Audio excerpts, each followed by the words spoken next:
নমস্কার বন্ধুরা, তোমাদেরও কি আমার মতন একই রকম অবস্থা? না রিচ খাবার খেতে ইচ্ছা করছে, না হালকা পাতলা খাবার খেতে ইচ্ছা করছে, মুখে রুচি নেই? তাহলে তোমরাও কিন্তু আমার মতন এই রেসিপিটা ট্রাই করতেই পারো এবার গরমের মধ্যে।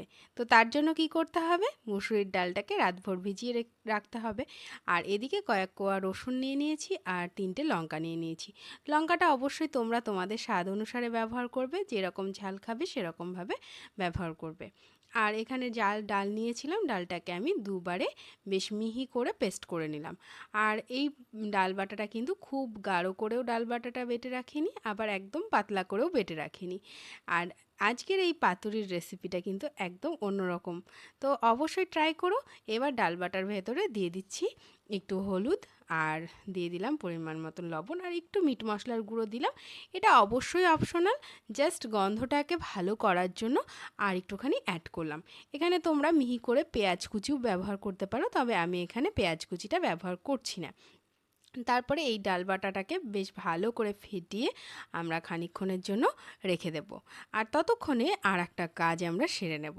সেটা হচ্ছে এই যে এখানে নিয়ে নিয়েছি লাউ পাতা।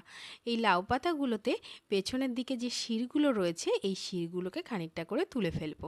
আর এখানে উষ্ণ গরম জলের মধ্যে আমি এটাকে একটু ভিজিয়ে রেখেছিলাম, যাতে কোনো পোকা টোকা থাকলে যাতে বেরিয়ে যায় বা কোনো রকম কিছু না থাকে, তার জন্য এইভাবে করে রেখেছিলাম। আর এবার এই শিরগুলোকে বেশ সুন্দরভাবে একটু তুলে নিচ্ছি, তাহলে জিনিসগুলো আর একটু নরম হয়ে যাবে, আর আমাদের এই পাতুরিগুলো গড়তেও কিন্তু বেশ সুবিধা হবে। তো এদিকে দেখো জলটাও অনেকটা ঝরে গেছে, ততক্ষণে আরও একবার সুন্দরভাবে ফেটিয়ে নিচ্ছি। ফেটিয়ে নেওয়ার পরে এই যে পাতার মাঝখানটা এরকমভাবে ধরে, বা তোমরা রেখেও করতে পারো, খুব বেশি করে দেবো না, মোটামুটি যেটুকু প্রয়োজন। আর তারপরে উপর থেকে এইভাবে ঠিক ওই ডাল বাটাটাকে দিয়েই কিন্তু আমরা এটাকে মুড়িয়ে নেব। এখানে কিন্তু কোনো রকম সুতো দিয়ে বাঁধির কোনো রকম ব্যাপার নেই। তারপরে এইভাবেই ঠিক ডালটাকে দিয়েই সব জায়গাটাকে আমরা আটকে দেব, যাতে ভেতরের ডালটা পুরোটা বেরিয়ে না যায়। আর বাইরের যে ডালটা আছে সেটা তো ভাজা ভাজা হয়ে যাবে, তাতে কোনো অসুবিধা নেই। তো এইভাবে এই রেসিপিটা কিন্তু তোমরা পেঁয়াজ দিয়েও ট্রাই করতে পারো, আবার না হলে কিন্তু আমার মতন শুধু এরকম রসুন আর লঙ্কা দিয়েও কিন্তু ট্রাই করতে পারো। অসম্ভব সুন্দর লাগে শুকনো ভাতে খেতে। শুধু একটু সঙ্গে নিয়ে নিতে হবে তোমার একটু টক জাতীয় কিছু, ব্যাস। তাহলে কিন্তু গরম ভাতে এই রেসিপির একেবারে মানে কি বলবো, দুর্দান্ত লাগবে। তো এইভাবে দেখো ছোট পাতাগুলোকে তো চার ভাঁজ করা যাবে না, চার কোনা করা যাবে না, তো ছোট পাতাগুলোকে দেখো এইভাবে আমি একটু তিন কোনা শেপ করে নিচ্ছি।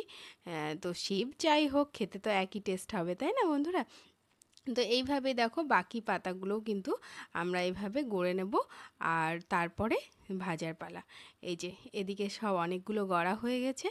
এবার এদিকে তেলটাও বেশ অনেকটা গরম হয়ে গেছে, সেজন্য আগে ছেড়ে দিই খানিকটা। তো এইভাবে কিন্তু বেশ 3টে করে আমি এখানে ছাড়ছি। তোমরা একটু বড় জায়গা হলে এখানে কিন্তু আরও বেশ কয়েকখানা একসঙ্গে ছাড়তে পারবে।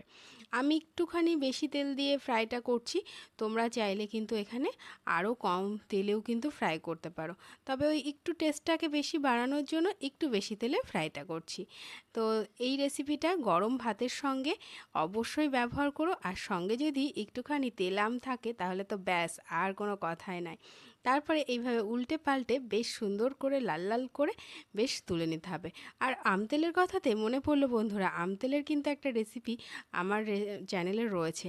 তো যদি তোমরা না দেখা হয় তাহলে একবার দেখে নিও, খুব সুন্দর লাগবে ওই রেসিপিটা, ওই আমতেলটা এই রেসিপির সঙ্গে। তো এইভাবে কিন্তু আমাদের 3টে ভাজা হয়ে গেল বেশ সুন্দর মুচমুচে করে।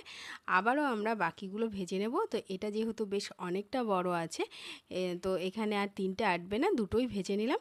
এইভাবে বাকিগুলো ভেজে নেব। তো আজকের রেসিপি কেমন লাগলো অবশ্যই জানাবে, আর ভালো লাগলে অবশ্যই লাইক শেয়ার কমেন্ট করতে ভুলবে না। আর যারা নতুন এসেছো তারা অবশ্যই সাবস্ক্রাইব করে পাশে থেকো, আর পাশে থাকা বেল আইকনটি প্রেস করতে ভুলো না, তাহলে যখনই কোনো আমি রেসিপি তোমাদের সঙ্গে শেয়ার করব তখন সব থেকে আগে তোমাদের কাছে নোটিফিকেশন পৌঁছে যাবে। তো আজকের রেসিপির রিপ্লাই কিন্তু অবশ্যই দিও বন্ধুরা। তো আমরা ততক্ষণ টেস্ট করতে যাই, আর তোমরা বাড়িতে করার জন্য প্রস্তুত হও। তো আজকের মতন এই পর্যন্তই, টাটা।